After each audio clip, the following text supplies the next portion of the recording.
Hello po. Ang mababang blood sugar o hypoglycemia ay nangyayari kapag ang glucose sa dugo ay bumababa ng labis.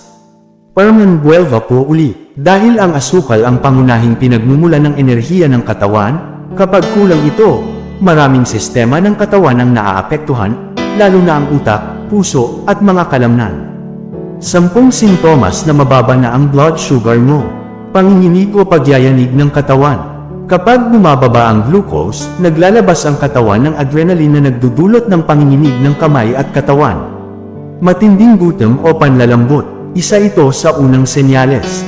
Nagpapadala ng signal ang utak na kailangan na ng energy source.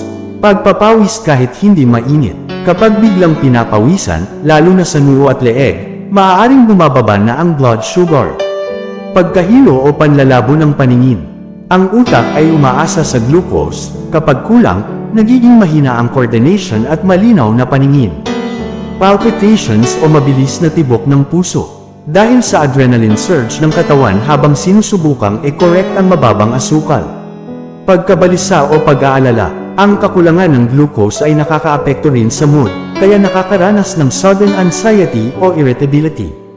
Pagiging matamlay o laging inaantok. Kapag kulang ang energy source ng katawan, mabilis mapagod at gustong laging humiga. Pagkahilo o pagkawala ng balanseng paglakad. Kapag sobrang baba ng blood sugar, pwedeng maapektuhan ang sense of balance at focus.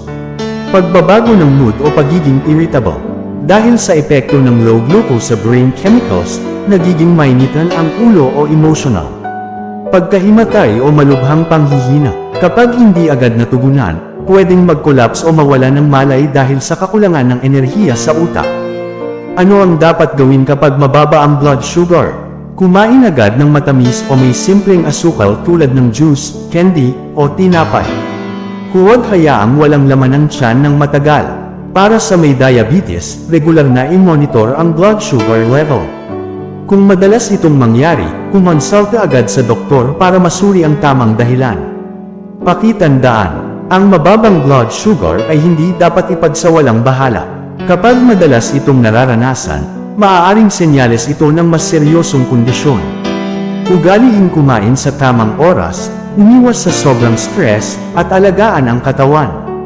Ingat po palagi. God bless po.